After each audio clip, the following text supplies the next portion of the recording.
हरि मतलब भगवान, याना माने गौर, भगवान का गौर हरियाणा, यही कुरुक्षेत्र वगैरह सब हुआ था हरियाणा में। आप सब लोग को हरियाणा मिल गया। चलिए अब देखिए ध्यान से इधर, तो ये हो गया आपका हरियाणा। हरियाणा के एकदम ऊपर देखेंगे तो कालका मिलेगा। कालका शिमला रेल मार्ग यूनेस्को में शामिल है। कालका शिमला रेल मार्ग किसमें शामिल है? यूनेस्को में। यूनेस्को में कालका शिमला रेल मार्ग हरियाणा में आता है कालका। किसी को दिक्कत? कालका मिल गया। कालका के पास देखिए थोड़ा सा नीचे पंचकुला मिला। पंचकुला, पंचकुला पहाड़ी एरिया है, क्योंकि हिमाचल प्रदेश के छोटे छोटे पहाड़ हैं हरियाणा के ऊपरी भाग में। तो कालका हो गया पंचकुला में। यहाँ हिमाचल प्रदेश के जो छोटी पहाड़ियाँ हैं वो कहाँ पे हैं? कालका के, हरियाणा के कालका और पंचकुला। यहाँ सीआरपीएफ का बहुत बड़ा ट्रेनिंग सेंटर है। कहाँ पे? पंचकुला। मिल गया पंचकुला। पंचकुला के पास मिलेगा चंडीगढ़। तो कहते तो चंडीगढ़ तो केंद्र शासित प्रदेश हो गया। चंडीगढ़ में एक गार्डन है, रॉक गार्डन, पत्थर का गार्डन, रॉक गार्डन। किसने बनवाया था? चंडीगढ़ का रॉक गार्डन किसने बनवाया? नेकचंद। किसने बनवाया? नेकचंद ने बनाया। तो चंडीगढ़ मिल गया। किसी को कोई दिक्कत हो तो बोलिए। चंडीगढ़ मिल गया। और वहां थोड़ा सा नीचे देखेंगे तो कैथल और कुरुक्षेत्र। कैथल और कुरुक्षेत्र दो जगह मिलेगा। कैथल और कुरुक्षेत्र, कैथल और दोनों मिल गया। कैथल तथा कैथल और कुरुक्षेत्र। कुरुक्षेत्र में कौन सी लड़ाई लड़ी? महाभारत की लड़ाई। महाभारत की लड़ाई कुरुक्षेत्र में लड़ी गई थी। महाभारत की लड़ाई कहाँ लड़ी गई थी? कुरुक्षेत्र में लड़ी गई थी। किसी को कोई दिक्कत नहीं ना? आगे बढ़ जाए। यहाँ महाभारत की लड़ाई कुरुक्षेत्र में। कुरुक्षेत्र के बगल में देखेंगे तो आपको मिलेगा यहाँ पे करनाल। मिल गया। कुरुक्षेत्र के बगल में आपको मिलेगा करनाल। कल्पना चावला कहाँ की? करनाल। डेयरी अनुसंधान केंद्र करनाल। गाय भैंस के दूध की मात्रा को कैसे बढ़ाया जा सके, कौन सा उन्हें protein, mineral mixture, fat, calcium क्या क्या देना चाहिए, ये सब पे रिसर्च कहाँ होता है? करनाल। मिल गया करनाल। करनाल के ऊपर जाके देखिए अंबाला। मिला अंबाला? ऊपर मिलेगा एकदम। मिला अंबाला? नहीं मिला अंबाला? अंबाला सैनिक छावनी भी है और एयरफोर्स का बेस भी है यहाँ पे। अंबाला कैंट।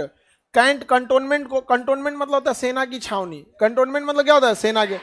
तो जिस तरह से एग्जामिनेशन को शॉर्टकट में एग्जाम कहते हैं, डेमोन्स्ट्रेशन को शॉर्टकट में डेमो कहते हैं, उसी तरह कंटोनमेंट को शॉर्टकट में कैंट कहते हैं। जैसे Banaras cantt, Danapur cantt, Ambala cantt, Bathinda cantt, वैसे अंबाला कैंट है। रेलवे स्टेशन पे पढ़िएगा ना, लिखा रहेगा अंबाला कैंट। दानापुर में पढ़ेंगे दानापुर कैंट, लिखता है ना दानापुर कैंट। समझ में आ गया कि नहीं? उसी तरह अंबाला कैंट है। और ये अंबाला राफेल जितने जहाज हैं उसका बेस स्टेशन है। अंबाला किसका बेस स्टेशन? राफेल जहाज का। यहां से कौन पास है? चाइना। और यहां से और कौन पास है?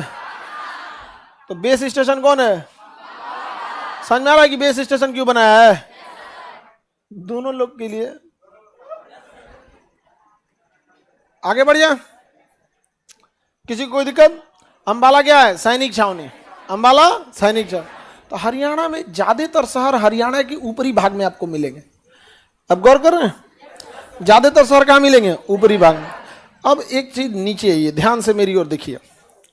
हरियाणा को जो इस साइड का एरिया जाएगा, ये पश्चिमी साइड का, यहां आपको ज्यादा बड़े शहर नहीं मिलेंगे। यहां एक आपको हिसार मिलेगा। क्या मिलेगा? हिसार। भैंस अनुसंधान केंद्र वगैरह कहाँ मिलेगा? हिसार में। शेर शाह सूरी वगैरह भी कहाँ गया था? शिक्षा के बिहार से भगाया गया था तो कहाँ गया था? हिसार में। एयरपोर्ट भी है उधर। एयरपोर्ट तो बहुत होंगे सब यहाँ पे, नहीं समझे? मिल गया हिसार। तो पूर्वी भाग में आपको ज्यादा शहर नहीं मिलेंगे। क्या मिलेगा? हिसार। हिसार के बगल में देखेंगे भिवानी साइड मिलेगा, यहाँ पे भिवानी के आसपास। देखिए ध्यान से, हिसार मिल गया बाबू? किसी को दिक्कत हिसार में? हिसार मिल गया? कहाँ है जी हिसार? अब हरियाणा के ऊपरी भाग में बहुत सारे शहर मिलेंगे और हरियाणा का यहां देखेंगे तो दिल्ली मिलेगा। देखिए हरियाणा ने ना दिल्ली को 3 ओर से घेर लिया। हरियाणा ने दिल्ली को कितनी ओर से घेर लिया? कितने ओर से? 3 ओर से घेर लिया। अब दिल्ली बहुत डेवलप एरिया है, चूंकि राजधानी हो तो राजधानी में ना हर चीज़ें होंगी, चाहे वो सर्विस सेक्टर का हो, लॉजिस्टिक हो, आईटी सेक्टर हो, सारा डेवलपमेंट होगा। तो जो भी शहर दिल्ली के आसपास होंगे उनका डेवलपमेंट तो ऑटोमेटिक होने वाला है। जैसे पटना के अगल बगल का एरिया का डेवलपमेंट अपने से हो जाएगा यहाँ पे, वैसे वहाँ पे भी बहुत डेवलप हुआ। तो हरियाणा के जो शहर दिल्ली के आसपास थे, आप देखिएगा हरियाणा के नीचे, दिल्ली के नीचे आपको मिलेगा गुरुग्राम मिला और फरीदाबाद मिला, निचवा गुरुग्राम फरीदाबाद मानेसर। दिल्ली के नीचे देखिए गुरुग्राम फरीदाबाद मानेसर, मानेसर मिला, फरीदाबाद मिला, गुरुग्राम मिला। पहले गुड़गांव नाम था, अभी क्या हो गया गुरुग्राम, क्या हो गया गुरुग्राम। तो गुरुग्राम को ना मिलेनियम सिटी कहा जाता है। यहाँ बहुत बड़ी बड़ी ऑफिसेज हैं, जितने बड़े बड़े कंपनीज देखेंगे ना, ज़्यादातर का हेड ऑफिस आपको या कारपोरेट ऑफिस कहाँ मिलेगा, गुरुग्राम में मिलेगा। बहुत बड़ा शहर है वहाँ पे गुरुग्राम। मुंबई गुरुग्राम रात हो या दिन एक जैसा लगेगा।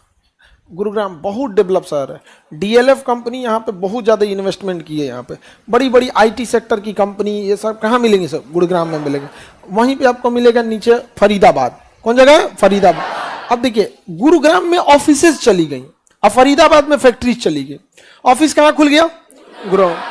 रिसर्च सेंटर गुरुग्राम, अब factories Faridabad. Tractor, Sonalika tractor का बहुत बड़ा कारखाना वहां पे। तो जितनी फैक्ट्रीज थी वो कहाँ है, फरीदाबाद, फरीदाबाद हो गया यहाँ पे। और ऑफिसेज, अब डिजाइनिंग, इंजीनियर, मीटिंग, कॉन्फ्रेंस, ये सब कहाँ होगा, गुरुग्राम में। और इम्प्लीमेंट कहाँ होगा, फरीदाबाद। तो इंडस्ट्रियलाइजेशन हो गया फरीदाबाद। आईटी हब हो गया गुरुग्राम, आईटी हब गुरुग्राम हो जाएगा, आईटी हब वहाँ पे। अब वहाँ आईटी सेक्टर बहुत ज़्यादा फल फूलता है वहाँ पे, आईटी सेक्टर। तो आईटी सेक्टर जहाँ जाता है बहुत डेवलप होता है। अब सोचिए किसी एक बिल्डिंग में 200 लोग काम कर रहे हैं, 200, वो 200 कहीं ना कहीं नाश्ता खाना खाएंगे, बाहर ठेला रिक्शा लग जाएगा, 200 आएंगे वहाँ से ऑटो वगैरह यहाँ पे। तो रोजगार एक दूसरे से लिंकअप होता है। तो गुड़गांव और फरीदाबाद में बहुत सारा क्या चीज हो चुका है, इंडस्ट्रियलाइजेशन हो चुका है। समझ में आ गया। मानेसर में मस्तिष्क अनुसंधान केंद्र है, सब एकदम ध्यान से सुन रही है। मस्तिष्क अनुसंधान केंद्र। एनएसजी कमांडो का भी बेस कैंप कहाँ है, मानेसर। एनएसजी कमांडो, वो जो ब्लैक कैट कमांडो होते हैं सब, वो कहाँ है, मानेसर में। कहाँ पे, मानेसर।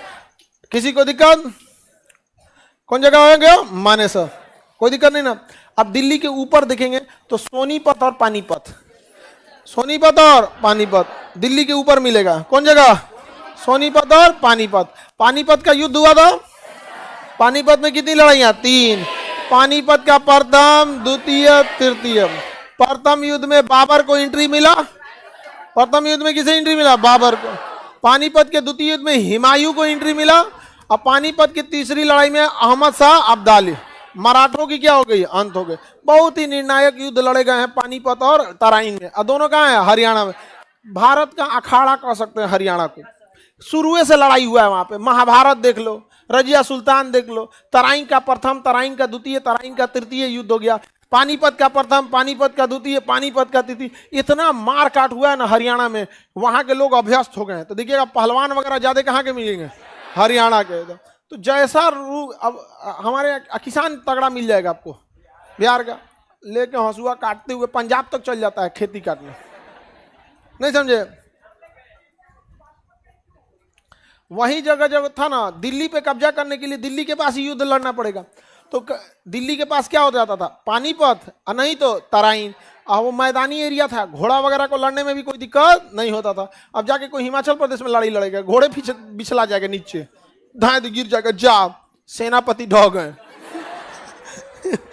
चल जाएगा अंदर, यहाँ पे दिक्कत ना हो जाएगा जी। आगे बढ़े। हाँ, बुनकर का सर कह सकते हैं पानीपत को। आगे बढ़ जाएं, किसी को दिक्कत नहीं ना। बताइए, ये जगह हो गया आपका हरियाणा, हरियाणा। किसी को दिक्कत,